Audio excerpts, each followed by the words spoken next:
4s²। सवाल है क्या 4s²। अब इसका देखो यहाँ सवाल तो दिया हुआ ही है, तो बार बार सवाल क्या लिखेगा, इसी को मतलब सवाल को पुनः हल करो। तो देखो ये इसका पुनः, तुम बताओ इसमें से तो इसका पहले सबसे पहले क्या करते हैं, किसका किसका गुणनखंड लेते हैं। 4s2। चलो दिया तो पहला वाला का पहला पद और अंतिम वाला क्या कर किसका लेते हैं, पहला पद और अंतिम। ये दोनों का क्या करवा दीजिए, गुणा करवा दीजिए। गुणा जाए नहीं, हाँ तो गुणा करवा दीजिए इसको। तो जैसे ही 4s² + 1 का गुणा करवाए कितना मिलेगा, 4 s² मिलेगा। 4s² अब प्लस में माइनस में देखें प्लस किसमें मिलेगा प्लस। जैसे ही प्लस में मिलेगा तो अब हम किसको तोड़े, 4 गुना 1 तो इसमें 4s² है, 45 नहीं है, ध्यान देना ये s² है। तो 4s², तो इसमें 4 को तोड़ना है, कितना को तोड़ना है 4। इस 4 का डायग्राम तोड़ो, इधर 4 को तोड़ दो। 4 को तोड़ेगा क्या मिलेगा, 2 गुना 2 मिलेगा ना, 2 गुना 1। अब तो इससे ज्यादा दिखेगा नहीं, तो इसमें से देख लेना कि 2 दूनी 4 होता है। अब इसको देखो ध्यान से कि 4s² माइनस में पुराना है बीच में, इसमें पुराना है माइनस में। तो ये हम लोग का आया था गुणनफल कितना, ये 4s² आया था, पहला पद और अंतिम पद को गुणा कर। सबसे पहले याद रहा कि पहला पद और अंतिम पद गुणनखंड बनाने का क्रम, कोई भी सवाल बनाओ सबसे पहले नंबर जो चीज शुरू में बताया जा रहा है तो उसको एकदम दिमाग में कंठा से जो बैठा लो कि जैसे देखो 4s² है 1, ये दोनों को गुना करवा दिए तो तुमको वहां पर बोले गुनाज, कुछ आदमी लोग पढ़ाने वाले तो उसको गुनाज बोलते हैं, तो गुना हम तो बोलते गुना बोलो, सीधा सीधा गुणम, जिसको गुना करके आंसर आएगा ना कुछ। तो ये देखो 4s² गुणम 1 कितना हो जाएगा, 4 गुना s² हो जाएगा। और 4s² में से 4 आया ना, 4 का गुणनखंड तोड़ देना, वो भाज्य गुणनखंड जिसे तोड़ता है उसे 4 का तोड़ देना। जैसे तोड़ेगा तो 2 2 और 1 में टूट जाएगा, जैसे टूटेगा तो इस जगह से आंसर निकाल। अब ये दोनों को देख करके तुम ही बताओ, इतना पुराना है तो क्या क्या ऐसा करेगा जो कि पूर जाएगा बीच में। देखो ऐसे तो अगर यदि यहाँ पर माइनस में देते हैं, देखो -2 और -2, देखो ये प्लस इसका ये 2 गुना 1 2 है, समझ लिया। तो माइनस माइनस 4 हुआ कि नहीं हुआ, देखिए कर्जा दूध का लिया तुम, आप फिर दूध का ले लिया पप्पा, दोनों का दुकान में कर्जा कितना हुआ 4 टका कर्जे हो गया, वही तो कर्जा में दिखा रहा था 2 दूनी 4। लेकिन हाँ गुणन करने पर देखो तो माइनस गुना माइनस प्लस और 2 गुना 2 4, अब बचा के s² बचा। ये देखे फलों के पास s दो, इसके पास भी दे दो s, हो गया। अब ये दोनों को गुना करवा दो, देखो तो कितना मिलता है, 2 दूनी 4s² मिल गया। अब यही तो देख करके बोलना था ना, तो ये दोनों को जोड़ घटा करके कितना बोला था करने बनाने के लिए, माइनस में 4s माइनस में 4, ये दोनों को जोड़ दो, 4 जोड़ दो, देखो कितना मिलता है। माइनस में कितना पुराना था, तो माइनस माइनस माइनस जोड़ेंगे तो माइनस नहीं आएगा, 4 ना सर, हाँ तो याद रहा ना। चलो ठीक है, 4 s माइनस माइनस जोड़ने पे माइनस होता है तो ऊपर में तू ये बता नहीं, कर्जा लिया था 2 टका तू, हाँ अब तुम्हारा भाइयों जा करके 2 टका दुकान में कर्जा ले लिया। अब बताओ कि 2 टका कर्जा तुम लिया, तुम्हारा भाई भी लिया, तो कर्जा दुकान का कितना हुआ 4 टका। तो ये कर्जा वाला का तो माइनस दिखाते हैं, तो कोई दिक्कत है नहीं। ये ऊपर वाला जो देख रहा है, ऊपर वाला पूरा है गुणा करके, 2 दूनी 4 s², इसका गुणनखंड तोड़े हैं, तो कोई दिक्कत है नहीं। तुम अब इसमें से देखो, अब इसी बात को यहाँ उठा करके क्या कर दो, रख दो ऐसे, ऐसा पकड़ के रख, कोई दिक्कत। जैसे ही इसको रखेंगे 2s और माइनस में 2s प्लस, तो प्लस में ऊपर में वो 4 वाला ये ना C नंबर में बैठा हुआ, सर जैसे यहाँ ही पे देखेगा s² होगा, ठीक है जी, कम ही ना होते माइनस माइनस देखो देखो ना, तुम अपना हिसाब से हमको पहले देखने दो और उसके बाद तुम बोलना, अगर नहीं समझ में आएगा तो फिर बताएंगे, एक बार नहीं 100 बार बनाएंगे, है कि नहीं।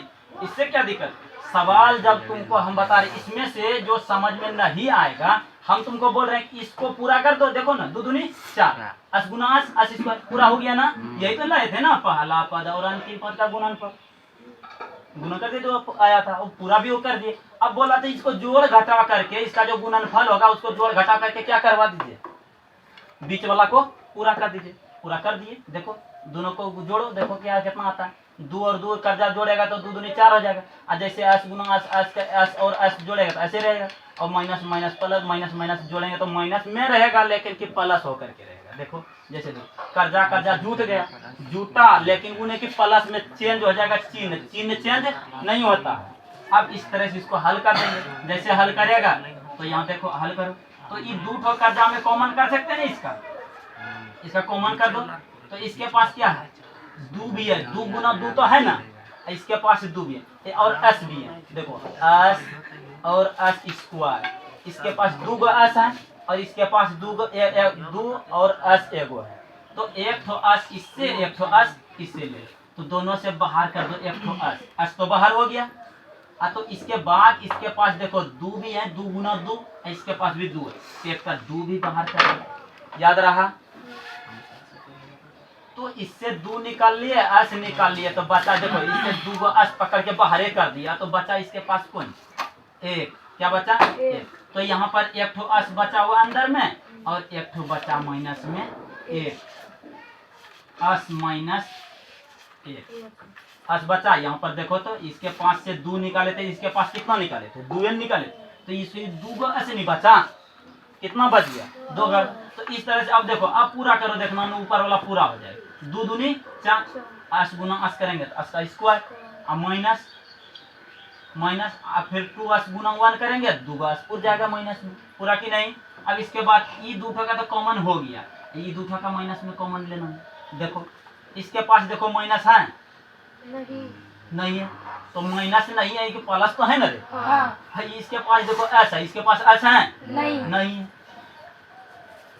और इसके पास टू है, इसके पास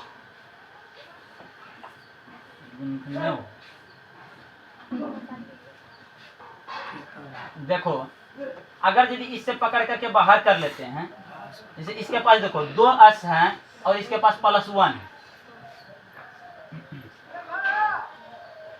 तो प्लस वन वन पकड़ के बाहर कर सकते हैं इससे। देखो दो गुना एक तो इसके पास भी है, तो जैसे ही वन इसके पास तो नहीं कुछ दो है, इसके पास दो भी नहीं है, इसके पास एस भी नहीं है, तो कॉमन कौन सी होगा भाई, तो कॉमन कुछ तो होगा ना। तो एक आदमी तो एक गुना एक होगा कि नहीं होगा, इसके पास भी एक है तो इसके पास भी एक होगा, इसीलिए पकड़ के इससे क्या कर लो, बाहर कर लो, माइनस में एक, इसको कर दो माइनस में एक कर दो बाहर। क्यों किए माइनस में एक, तू भी लोग बता, क्योंकि इसको प्लस चाहिए नहीं, अब प्लस चाहिए, और जैसे ही इससे माइनस प्लस बाहर करेंगे, इससे माइनस ले लिया बाहर, तो इसके पास से प्लस होगा, प्लस बाहर तो प्लस और इसका माइनस हो गया, तो प्लस बाहर जाएगा, बचे कौन सी माइनस है, तो जैसे ही बचेगा माइनस, तो यहाँ पर रह गया कौन सी टू एस माइनस में वन। फिर से समझ लो नया आया, देखो इसमें देखो इसके पास दो गुना दो है तब नहीं चार है, और दो गो एस भी, इसके पास दो भी है और एक का एस है, तो बेचारा दोनों देखो, जैसे दुकान में तुम खाने के लिए जाए कोई चीज लेने के लिए, दो आदमी दो पार्टी है तो बराबर ही देता है, तो ये भी कॉमन में वही किया कि दो गो एस दिया, ये दो गो एस तो बेचारा कोई दो गो एस से था मात्र में, तो दो गो एस दे दिया, बचा कौन सी, तो दो गुना एस गुना एक था, तो जैसे एक देगा तो एक तो सभी का पास गुना जी नहीं रहता है, तो दो एस पकड़ के बाहर कर लिया, अब बचा कौन सी एक, इसके पास से दो गुना एस को बाहर कर लिया था, तो जैसे ही दो एस को बाहर करेगा तो बचेगा एक गो एस और एक गो दो, तब नहीं दो दूनी चार, जैसे पूरा करेंगे हल करके चेक कर, तो दो दूनी चार, एस गुना एस स्क्वायर, और फिर इससे दो एस निकाल लिए थे, तो दो एस एक कर लिए था, एक का एक बच माइनस, इसका भी निकाले, एक कॉमन कर लिए तो एक माइनस में, इधर बच गया कौन सी टू एस, अब फिर इसका प्लस बाहर हो गया था, निकल बच गया कौन सी माइनस। अब देखो हल करके देखो, माइनस एक गुना दो एस करेगा, माइनस दो एस हो जाएगा, अब माइनस गुना माइनस करेंगे तो क्या हो जाएगा प्लस, एक गुना एक करेंगे एक एक, कोई दिक्कत है किसी को। अब इसके बाद सबसे गुणनखंड में मेन चीज यही है, अगर मेन चीज इसको समझ लिया कॉमन करने के लिए, गुणनखंड कभी गलती नहीं, इसीलिए इसको निकालने से पहले गुणनखंड, इससे भी पहले प्रथम स्टेप ये समझना जरूरी है, उसके बाद वाला स्टेप लिख लिया तो उसको कॉमन करना जरूरी है, कॉमन में भी दिमाग लगाना पड़ता है, तो इस तरह से लगाएगा तो आसान हो जाएगा, तो दो दो को बगल कर देना और उसके बाद फिर बाहर कर, जैसे इसको हल करेगा तो अभी इसको हल कर देखो, तो ये दो पार्टी में क्या करते हैं, एक पार्टी बाहर और ये दूटा में एक ठो बाहर, कोई दिक्कत किसी को, निकाल लो, देखो टू एस माइनस में वन और एक ठो पार्टी हो गया, और इसके बाद एक ठो ही हो गया, दो ठो में टू एस माइनस अब इक्वल में इधर जीरो लेते जाओ, क्योंकि इधर दे दो जीरो, क्योंकि समीकरण में हम लोग क्या मान लेते हैं, जीरो। इसमें भी लगा दो।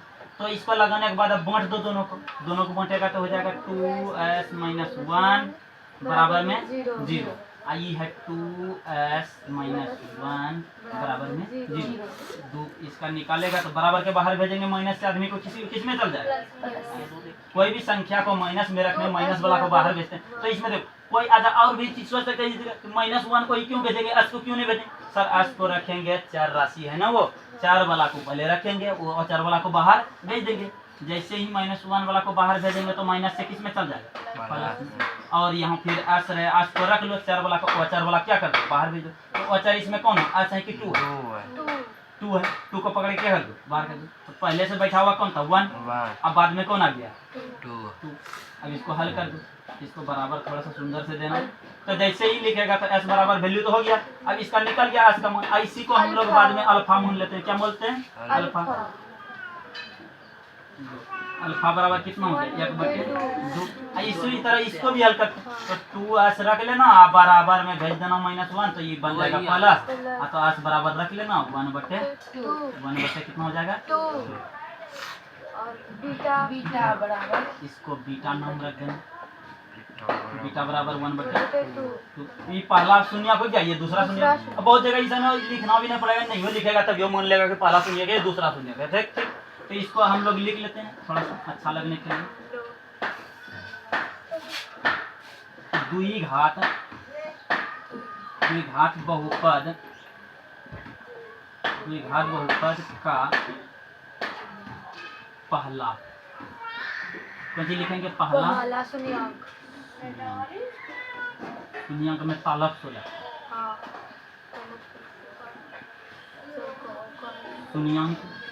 शून्यंक में से इस पहला शून्यंक कौन सी, अल्फा है, तो नाम भी लगा देना इसके साथ में कि अल्फा बराबर है हाफ हुआ, इसको भी क्या बोलेंगे, हाफ। और इसके बाद एक तो पहला था, इतना लिखेगा क्यों, तो इसमें जस्ट लिख देना दूसरा शून्यंक,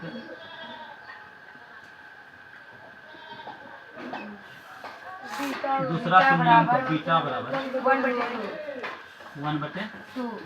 अब इसके बाद इसको हल करो, यहाँ तक तो हो गया। लेकिन सवाल खाली यहाँ तक आंसर नहीं था, तुमको सिर्फ बोलता शून्यक निकालने के लिए, तो यहाँ तक आके रुकना है, ये भी आएगा सवाल। अगर यदि यहाँ तक बोलेगा तो बोलेगा शून्यक निकालने के लिए, तुरंत निकाल देंगे, फटाक से लिख देंगे पहला शून्य दूसरा शून्य। लेकिन यहाँ पर बोल दिया है कि शून्यंकों के बीच के संबंध की सत्यता की जांच कीजिए, क्या सत्य है कि नहीं, ये शून्यक सही है कि नहीं। अब शून्यक का जांच करने के लिए तो दूठो आया, शून्यंक का योग और शून्यंक का गुणा। तो यहाँ लिख देंगे कि द्विघात बहुपद के शून्यंकों का योग, लिख देना द्विघात बहुपद के शून्यंकों का योग, शून्यंकों दोनों को मिलाए करते हैं, शून्यंकों और गुणंकों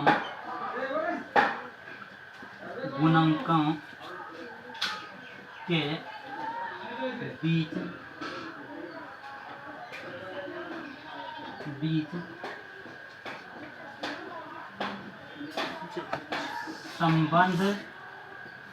संबंध की जांच। खाली यहाँ लिख दो सिंपली, बड़ा करके क्या फायदा होगा, जांच। जैसे देखो बड़ा हम लोग कर सकते हैं, इसको जैसे बड़ा लिख देगा कि बहुत कि संबंध की सत्यता की जांच, कुछ ऐसे करके। तो छोटा भी हम लोग करके लिख सकते हैं, जैसे द्विघात बहुपद के शून्यंकों और गुणांकों के बीच संबंध की जांच। खलिया संबंध को हटा दिए, इधर इतना बड़ा संबंध, इस सत्यता की जांच बड़ा हो जाएगा ना, इससे छोटा कर दो। अगर यदि ई भी नहीं लिखेगा तो नहीं लिखने के कारण खलिया वहां लिख देना जांच लिख करके ये पूरा लाइन बच जाएगा, है कि नहीं। तो जैसे ही ये लिखेंगे तो पहला है, पहला इसमें क्या बोले थे, द्विघात बहुपद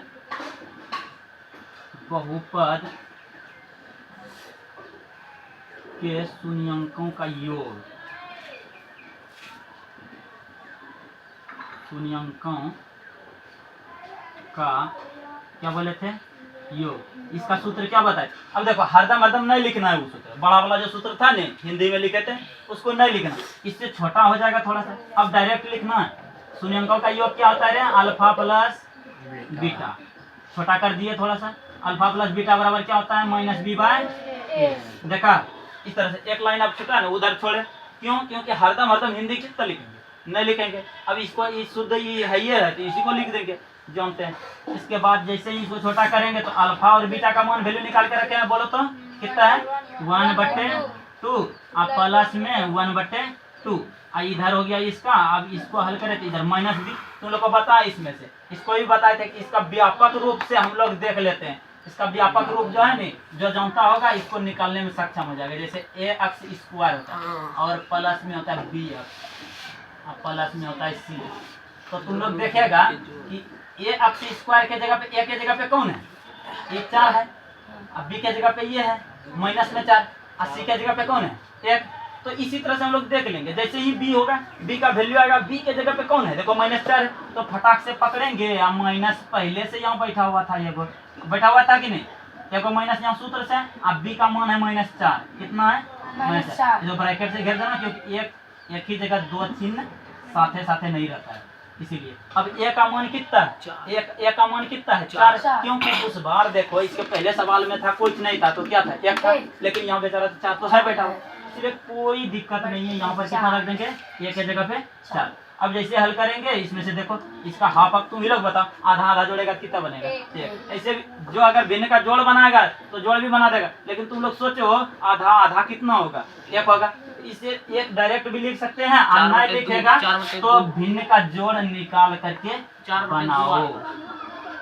जैसे करेगा तो 1 प्लस भिन्न का जोड़ जानता है ना बनाने के लिए, तो माइनस माइनस प्लस हो जाएगा। प्लस कितना हो जाएगा 4/4। इसका भी हल कर दो, तो इसका हल करेगा तो 2 कितना हो जाएगा 2। इधर भी हो जाएगा 4/4। ये फलना कट गया, ये दोनों भी कट गया, ये दोनों क्या कट करके दिया 1। अब यहाँ भी लिख देंगे। अब इसका अल्फा प्लस बीटा की दोनों आता है, दोनों उपरोक्त कथन क्या है सत्य है। ये नहीं लिखेगा तो दूसरा अगला वाला लिखना। तो 9 दे करके अगला स्टेप बना लो। 9 दे करके कि द्विघात बहुपद के शून्यंकों का गुणांक, द्विघात थोड़ा नीचे का, द्विघात बहुपद, द्विघात बहुपद के शून्यंकों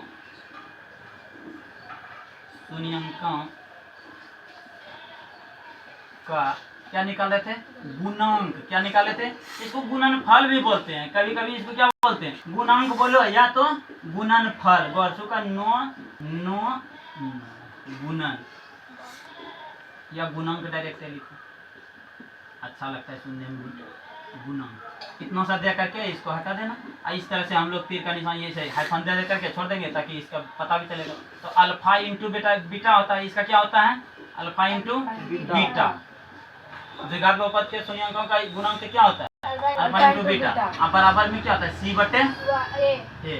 क्यों, क्योंकि C क्या है अचर पद है। क्या है C अचर पद है, और A क्या है ये हमारा यहाँ पर देख रहा है पहला वाला जो प्रथम पद से A लिया गया है। जैसे A² प्लस BX+ C, तो C के जगह पे C का वैल्यू रख दो, अल्फा बीटा के जगह अल्फा बीटा का वैल्यू रख दो, और यहाँ A का मान है तो A का मान को रख देना।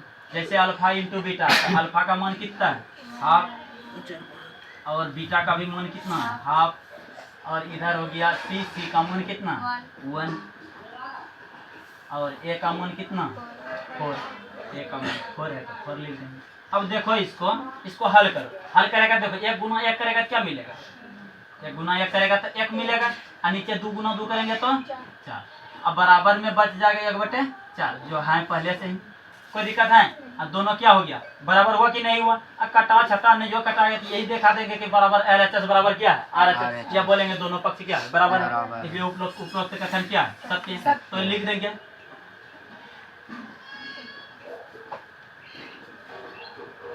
इस जगह बहुत बैठा करके भी लिखता है कि दोनों पक्ष बराबर है, इसलिए उपरोक्त कथन क्या है सत्य। अपना लिखने का तरीका है, लिखिए देते हैं। देखो अतः दोनों पक्ष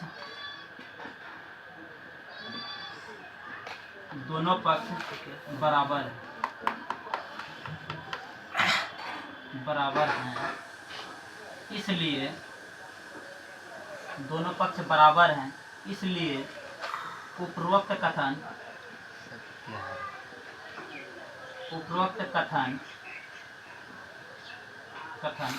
सत्य है। देखो ये सब भाषा लिखने से ये पता चल जाता है विद्यार्थी के अंदर में कितनी क्वालिटी है। भले ही आदमी सोचता हो कि भाषा बहुत बड़ा दिया, विद्यार्थी को बड़ा दिखता है, समझ लिया, लेकिन याद रखना ये भाषा हम घर से नहीं लाते हैं, ये तुम्हारा क्वेश्चन में ही पड़ा हुआ है, ठीक।